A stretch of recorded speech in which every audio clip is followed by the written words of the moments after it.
Bueno, muy bien. Continuamos a donde habíamos dejado.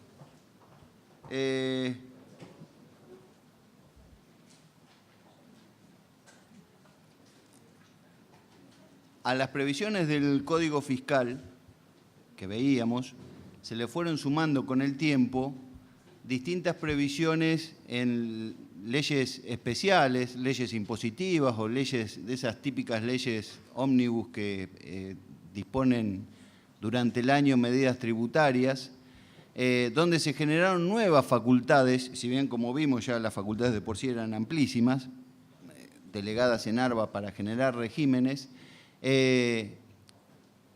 empezaron a surgir delegaciones legislativas para generar regímenes especiales de retención o de percepción. La ley 12837, la ley 13145, la ley 13405, la ley 13850, cuyo artículo 10 de alguna manera pone en cabeza de ARBA la posibilidad de generar el régimen que entienda pertinente, una facultad realmente amplísima. Y esto fue desarrollando la evolución que nos acaba de poner en números el doctor Bueno, donde se han generado también superposiciones de lo que se conocen como regímenes generales de retención y de percepción con regímenes especiales, que recaen sobre un mismo contribuyente, a veces por un mismo ingreso, otras veces por distintos ingresos que va sosteniendo. Y esto generó una problemática en la provincia de Buenos Aires, que es la generación de saldos a favor. Esto es, cuando uno va sufriendo retenciones y percepciones, como decíamos, son pagos a cuenta que va realizando el contribuyente de una obligación que todavía no está cuantificada. Cuando va sufriendo retenciones y percepciones por encima del impuesto que debe abonar por el periodo, se produce un saldo a favor del contribuyente en el mecanismo de autodeclaración que también contaba Carlos. Por ende, el cauce natural es aplicar ese saldo a favor a impuesto devengado a futuro, esto es, al siguiente anticipo, al siguiente periodo fiscal, aplicar ese saldo a favor para consumir nuevo impuesto devengado. La otra opción que se tiene desde el punto de vista procesal es no aplicarlo a futuro e iniciar una demanda de repetición. Esto es una actuación administrativa reclamando a ARBA que se devuelva ese saldo. Sin embargo, ninguna de las dos cuestiones pudieron acabar con la problemática de los saldos a favor generados y por parte de ARBA se dispusieron medidas reglamentarias tendientes no a solucionar los saldos a favor ya generados, sino a generar las condiciones como para evitar que se sigan generando nuevos saldos a favor. Apareció una resolución normativa 64 de 2010 que estableció condicionamientos y procedimientos para obtener una reducción o atenuación alicuotaria para los regímenes de recaudación, aún reducción a cero, esto es, hasta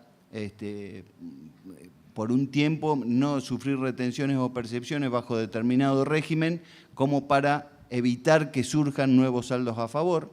Y en el 2013, la resolución normativa 2 de 2013, si mal no recuerdo, bajo un título un tanto pomposo de alícuota inteligente, dispuso de determinados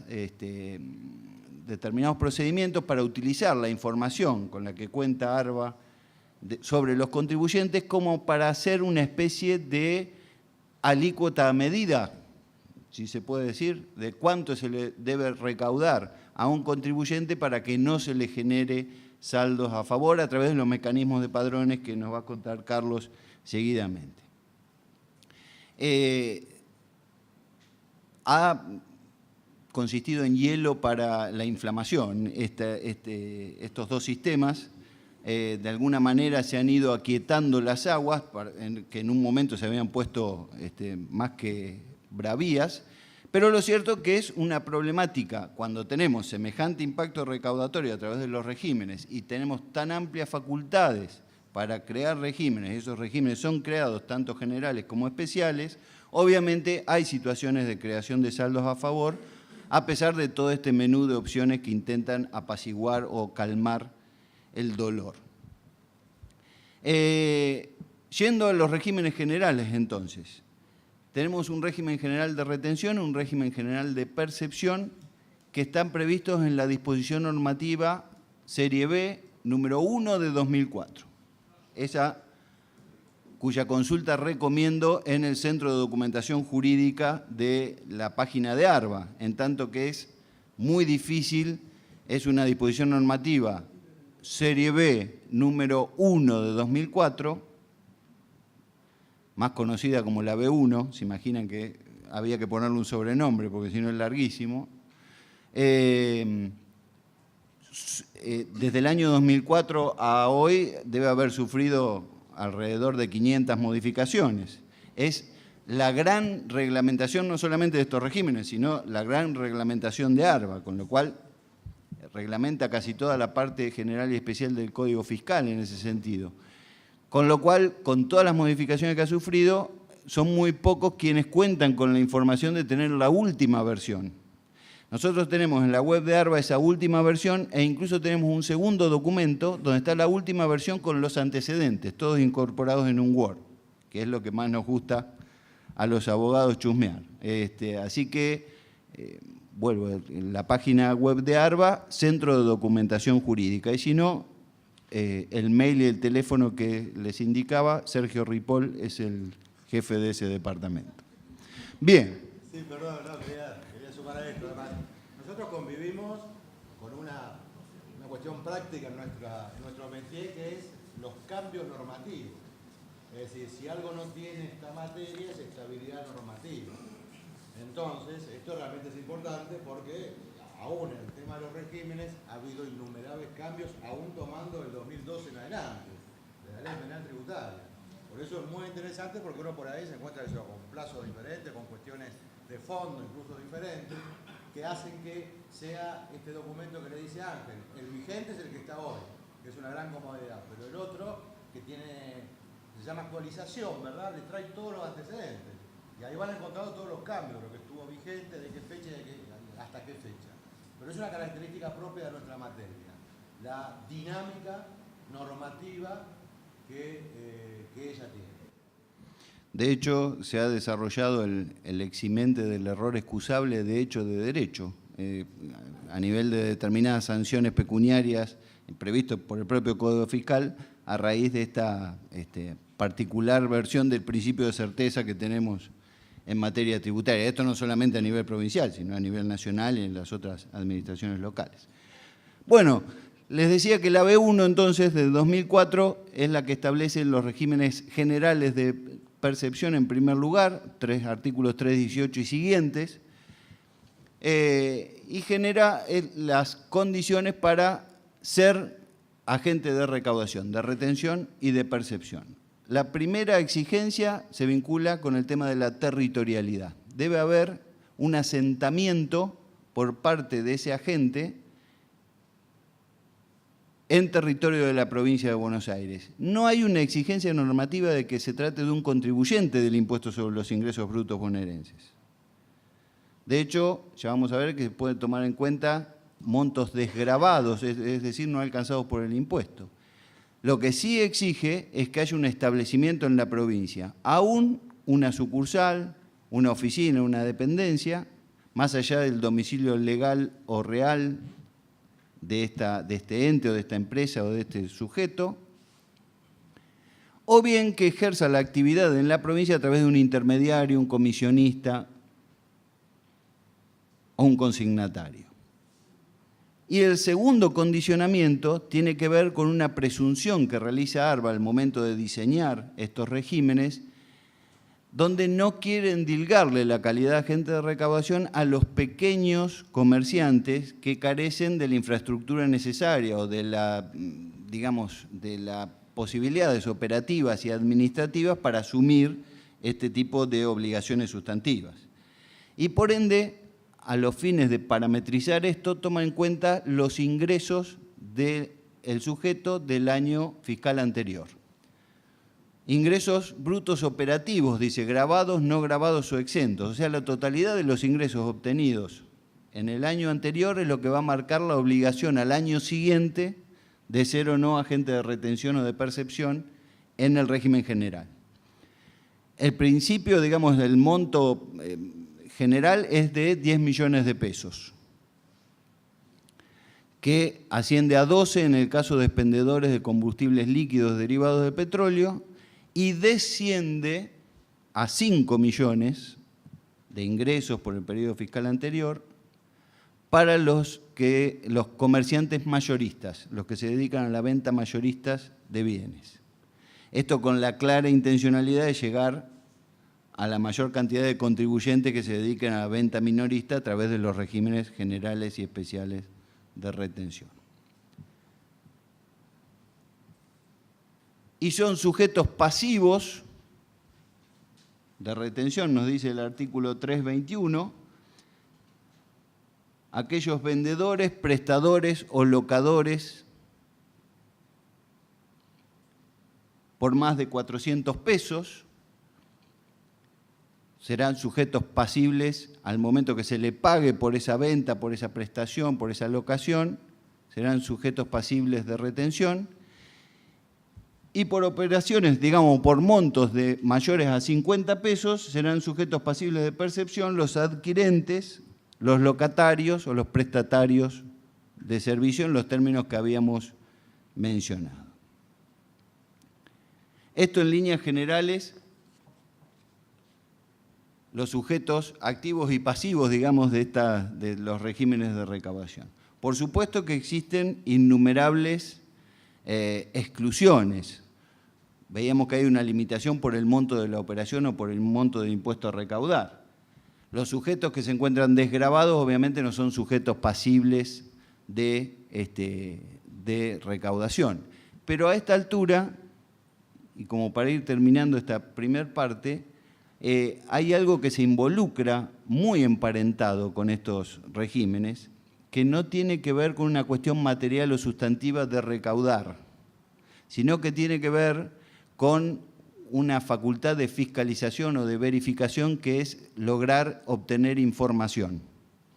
Cada agente de recaudación obtiene una información valiosísima para ARBA. No solamente le está recaudando plata, además le está recaudando, entre comillas, información.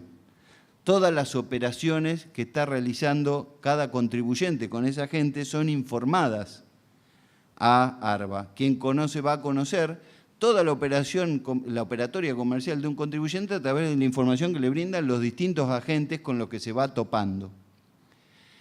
Por eso de ahí que las facultades no solamente son para crear regímenes de recaudación, sino además para crear regímenes de información. Y nos encontramos, por ejemplo, que los sujetos que se encuentran exentos o con un coeficiente de convenio multilateral muy bajo, es decir, que tienen poca actividad en la provincia de Buenos Aires, están excluidos de regímenes de percepción, pero no de retención. Las retenciones alcanzan a un universo mucho más amplio de contribuyentes, aún contribuyentes que se encuentren exentos. Con alícuotas, con recaudaciones reales, no. Justamente son sujetos que no tienen que tributar, pero igual están alcanzados con una alícuota cero. En el padrón de contribuyentes la alícuota que le toca es cero, pero lo que ARBA obtiene es la información de las operaciones que este hombre exento está realizando. Y por ende puede deducir si corresponde que siga exento o no, o cualquier otra cuestión de la que puede deducir ARBA a través de la información que va logrando. Por último, los ingresos, los vencimientos que tienen los agentes de recaudación en el régimen general son regímenes quincenales y por ende se debe tributar hasta el día 24 de cada mes por las retenciones y percepciones realizadas en la primera quincena y hasta el día 12 del mes siguiente por las retenciones y percepciones realizadas en la segunda quincena de cada mes. Piensen ustedes entonces que cualquier gran empresa que obtiene fortunas reteniendo o percibiendo impuestos sobre los ingresos brutos tiene un manejo legal una disposición legal de determinada suma de dinero, que son más que interesantes, por una determinada cantidad de días antes que se produzca el vencimiento, sin que esto se le pueda imputar absolutamente ninguna actitud ilícita. Quizás sea por eso que no ha habido grandes embates contra la constitucionalidad de estos regímenes. Y después tenemos todo un pleso de regímenes especiales de retención y de percepción, entre los cuales encontramos los más conocidos, el régimen de retenciones bancarias, que todos hemos sufrido aún sin ser contribuyentes del impuesto sobre los ingresos brutos, donde se mezclan, se imaginan que administrar semejante monstruo es generador de errores casi necesariamente, pero que en líneas generales provee a ARBA de una recaudación enorme y de información, de muchísima información por parte de los bancos. El régimen de tarjetas, esto es la retención que las empresas de tarjeta de crédito le realizan a todos aquellos comerciantes al momento de liquidarle sus ventas por este medio, el régimen de percepción de aduanas que se realizan para los importadores, régimen de percepción para droguerías, que realizan las droguerías y los laboratorios respecto de las farmacias. En fin, por sectores hay entre 10 y 15 regímenes especiales de retención y percepción que por ahí se escapa el análisis para el día de hoy. Pero que coexisten con los regímenes generales y puede llegar a producir que un mismo sujeto sufra retenciones o percepciones por los regímenes generales, por el régimen bancario, por el régimen de tarjetas y por algún otro según la actividad que realice. Y esto es generador de eventuales saldos a favor y de ahí las herramientas que ha librado ARBA para tratar de combatir. Carlos, te cedo la palabra. Sí, no, para redondear, y algunas cuestiones, por ejemplo, lo que decía Ángel del tema de la información, ¿verdad? Porque los regímenes, estos de recaudación, es realmente muy importante el tema de la información. Pero además, si lo miro desde la administración tributaria, uno de los ejemplos que dio Ángel en un régimen especial, o por ejemplo, pongámoslo en términos sencillos, las petroleras. Las petroleras le tienen que percibir a todas las estaciones de servicio. Y aparte del efecto recaudatorio que nos decía Ángel, ¿qué tiene la agencia? Tenemos la información de todos los litros de nafta que le vendió a todas las estaciones de servicio. ¿Se entiende? Por lo tanto, esa información es vital para nosotros porque, si bien hay cosas que son a veces por ahí anecdóticas, pero lo cierto es que es vital para nosotros saber ya el volumen de compra informado, ¿verdad? Es decir, para cualquier acción individualizada que la agencia decida hacer. Está claro entonces, yo siempre pongo este ejemplo que me parece el más sencillo, que a la administración tributaria la favorece mucho estos regímenes, porque ya, aparte de tener una información, tenemos la posibilidad de controlar a muchas menos cabezas y a una mayor cantidad, obviamente, de contribuyentes, como serían en el ejemplo, mejor dicho, las estaciones de servicio. Por lo tanto, esto tiene mucha trascendencia desde el punto de vista también de la administración tributaria. Ahora, queda claro entonces que, y como señaló Ángel también, los montos, y en algunos casos, perdón, para poner otro ejemplo de ese tipo de cuestiones, fíjense las acreditaciones bancarias. Hace unos años la agencia, usando una herramienta legal, un contribuyente que se llamaba amigablemente el contribuyente reticente, ¿verdad? Pero teníamos, ¿cuál era la información de la agencia? Porque en todo caso podemos invitar a reflexionar, a hacer hasta dónde llegaba el grado de irracionalidad. Digo, había contribuyentes en muchos casos que lisa y llanamente no se habían dado de baja del impuesto. Entonces, en definitiva, aparecían activos en la provincia de Buenos Aires, pero no presentaban su declaración jurada. ¿Pero qué tenía a su vez la información en la agencia? Que estaba depositando dinero neto de, obviamente, de sueldos, jubilaciones, remuneraciones, estaba depositando dinero en una cuenta corriente. ¿Qué puede esperar? ¿Qué puede imaginarse un organismo de recaudación? ¿Me explico? Se arranca de una cuestión formal. Muchas veces pasa y todavía es motivo a veces de debate, pero digo, la administración provincial también tiene todos los datos que tiene la administración nacional, la Administración Federal de Ingresos Públicos, la AFIP.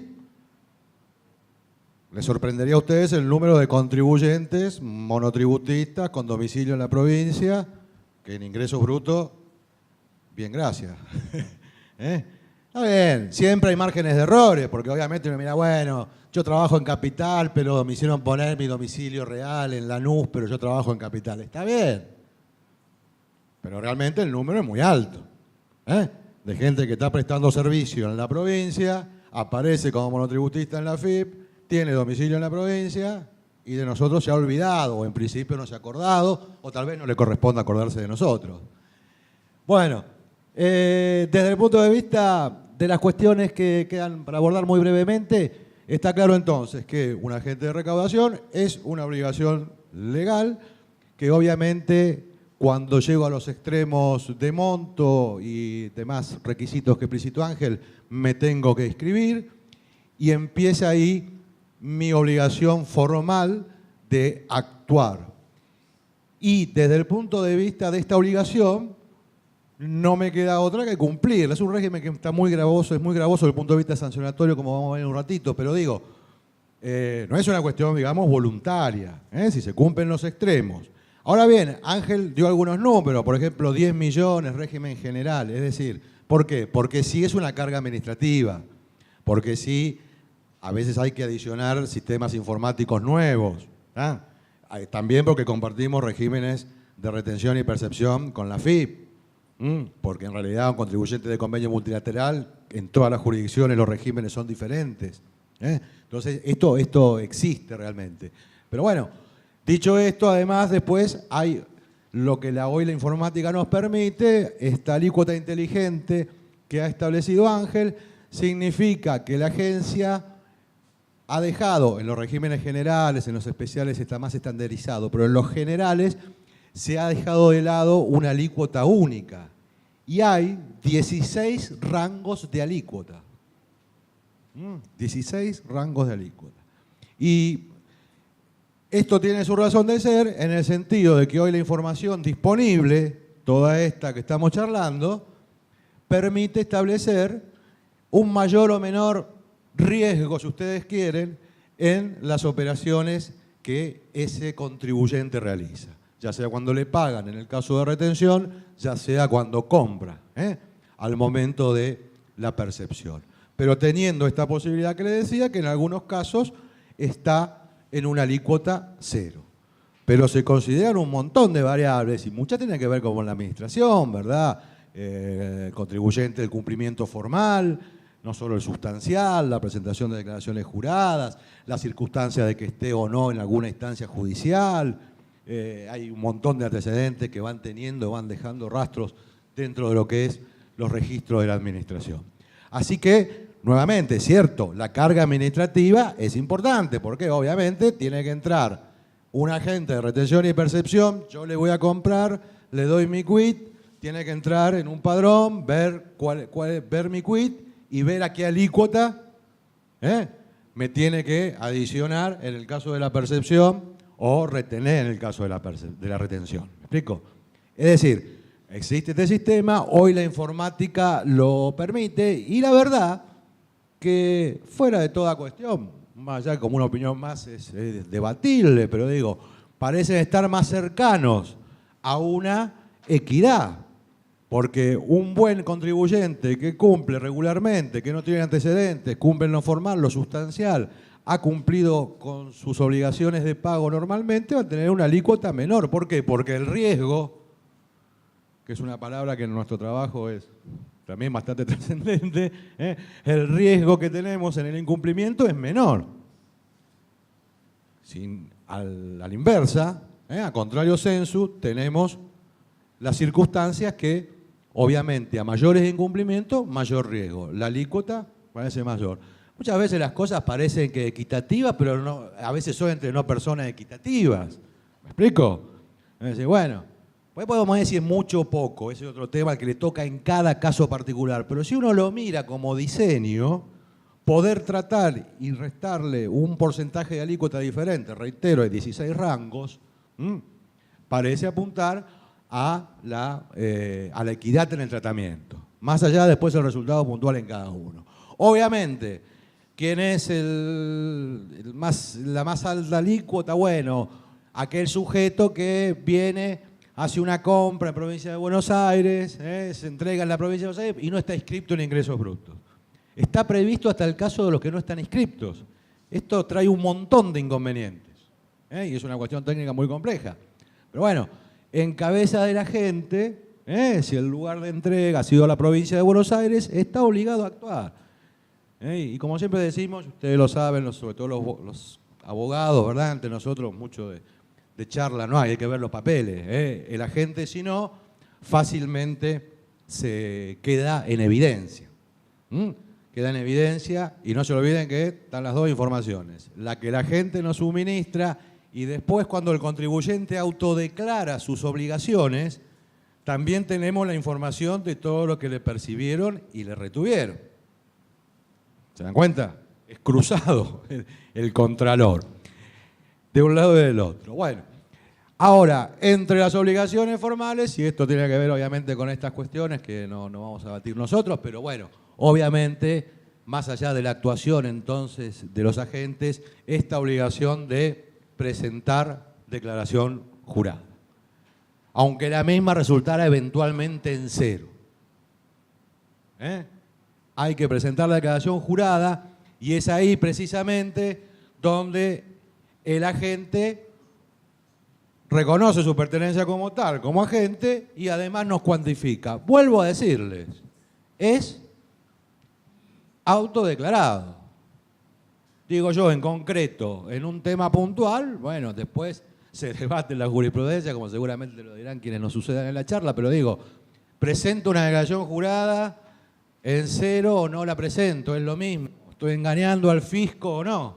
Tenemos un tercer género. Presento pero la mitad.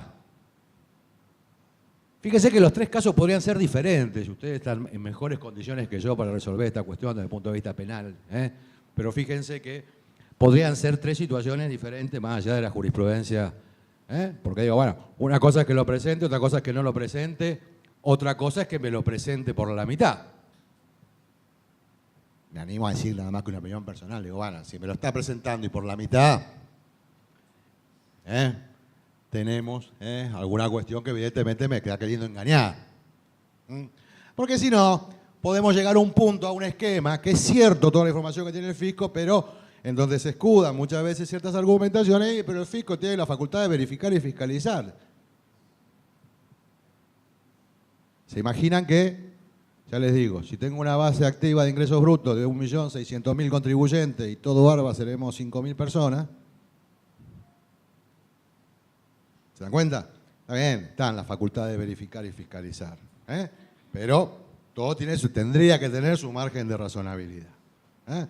Entonces, hay que presentar estas declaraciones juradas y declaraciones juradas que, como decía Ángel, tenían un diferimiento en el tiempo. Esto lo planteo porque en el marco de la ley penal tributaria está hablando del monto de 40.000 por mes. Por lo tanto, en los regímenes quincenales, yo estoy juntando 2 quincenas de meses diferentes. Es decir, agarro la última quincena del primer mes y la primera del segundo, porque hay un diferimiento. Pero es importante, bueno, ahí ya hay dictamen de Asesoría General de Gobierno, ¿verdad? El tema de cómo es esto el momento que debe tenerse por consumado, digamos, el ilícito, pero bueno, es el momento que debe depositar. Tengo 2 quincenas, en el caso del quincenal, que son de meses diferentes. Ahora, bueno, vamos a ver que termina Ángel con su tema, así vas redondeando. 15 minutitos. Muy bien. No, quedaría un poco para este pantallazo, obviamente, inicial y muy genérico, la cuestión infraccional.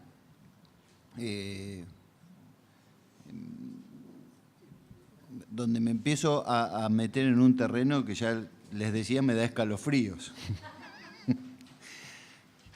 Siempre me trae, digamos, como introducción a esta cuestión, aquella vieja discusión que me acuerdo de Penal 1, de algún apuntejo que traté de robar la materia, me fue mal, que Soler y Núñez eran, que discutían sobre si había que distinguir o no el concepto de delito del de contravención.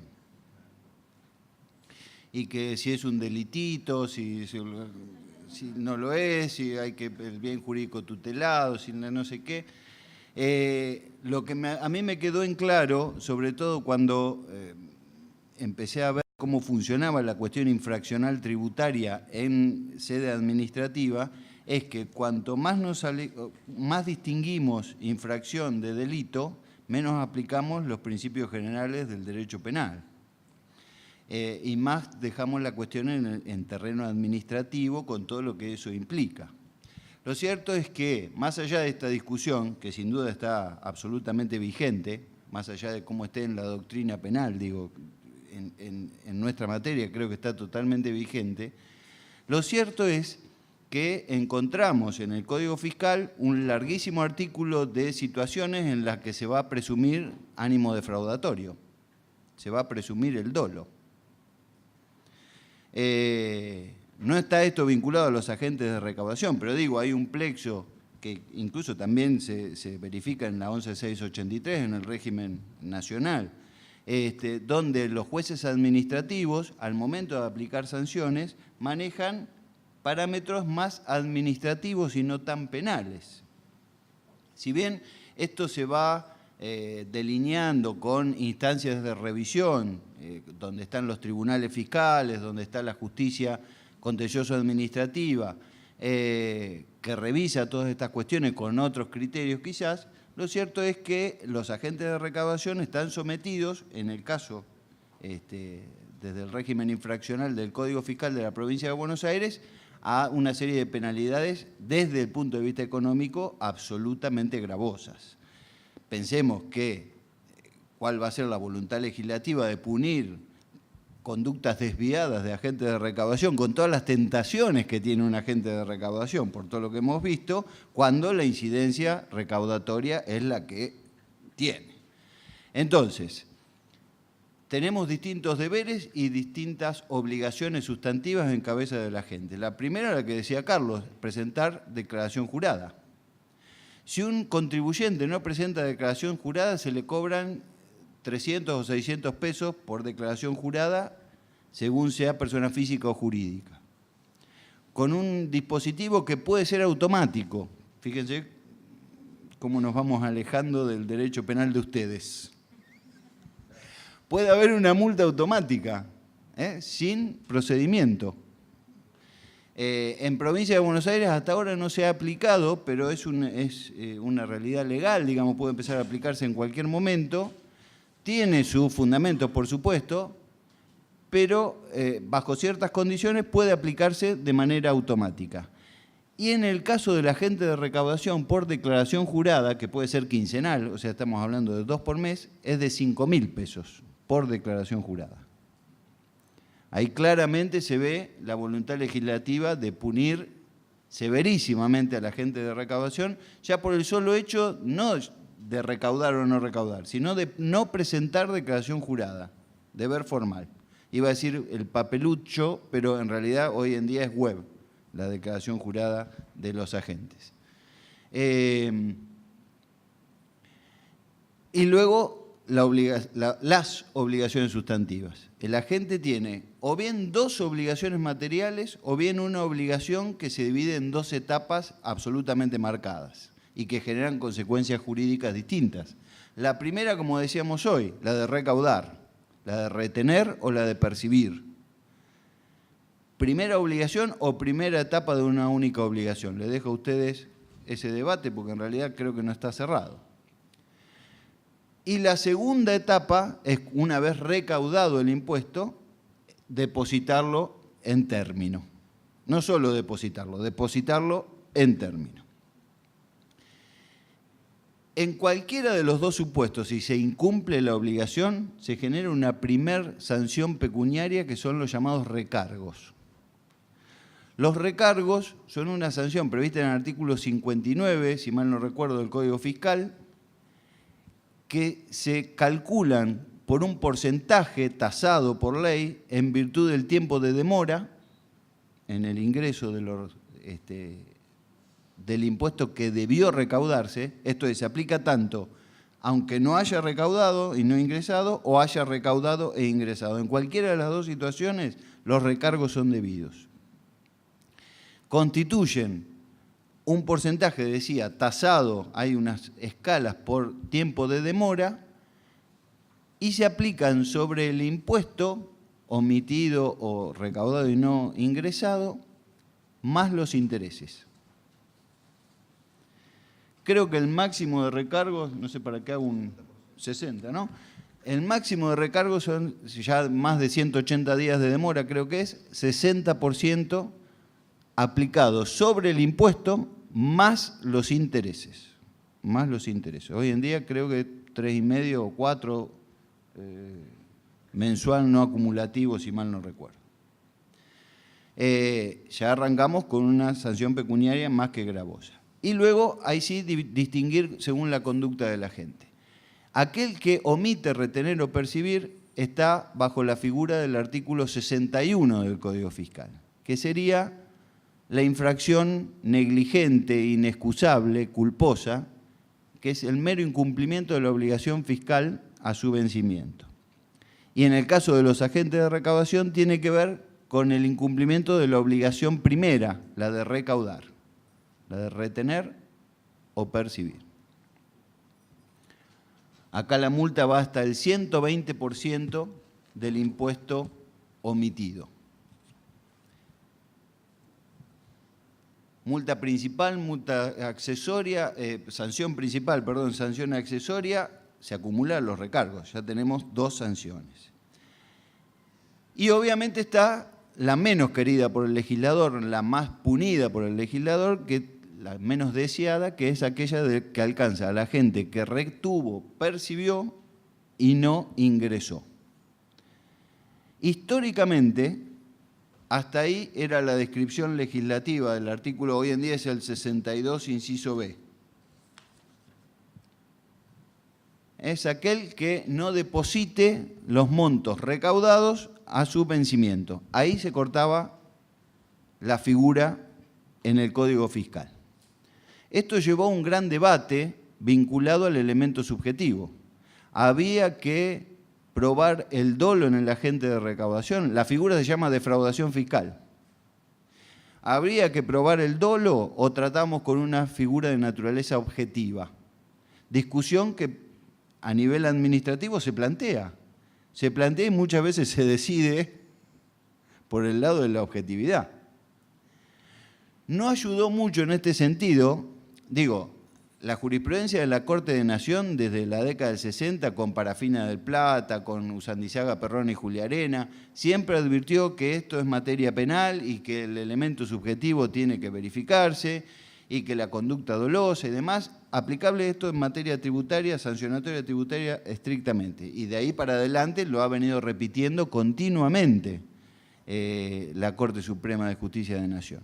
De hecho, en materia de clausura, también recordó que es materia penal y por ende deben hablarse de acciones típicamente antijurídicas y culpables. Eso también me lo acuerdo de los apuntes.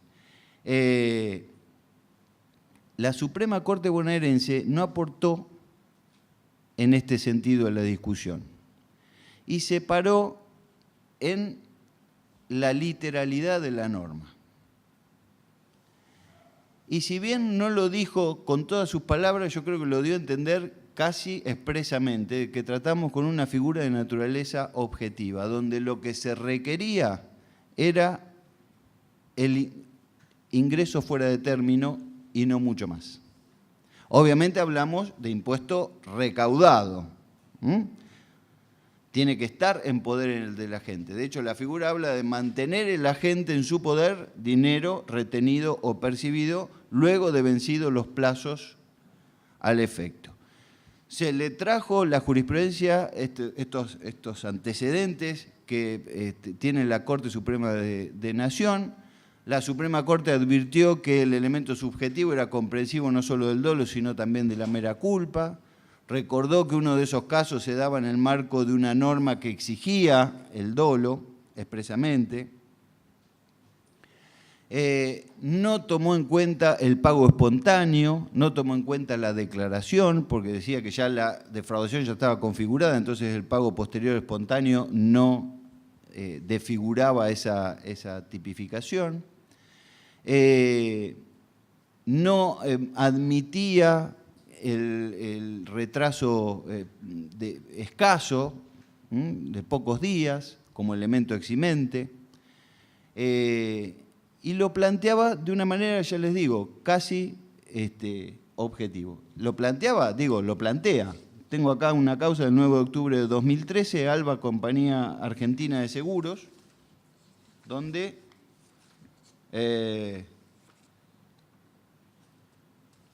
hay un párrafo que es: conforme resolviera en oportunidades anteriores de este tribunal, y les puedo asegurar que son muchas las oportunidades anteriores, en tales premisas legales, la singular figura de la defraudación del agente de recaudación prevista en el inciso B del OI 62 se configura con el mantenimiento del dinero fiscal en su poder luego de vencidos los plazos fijados para su depósito, sin que sea requisito la concurrencia de maniobras ardidosas para lesionar al fisco, tales como las enunciadas en el inciso A de la norma.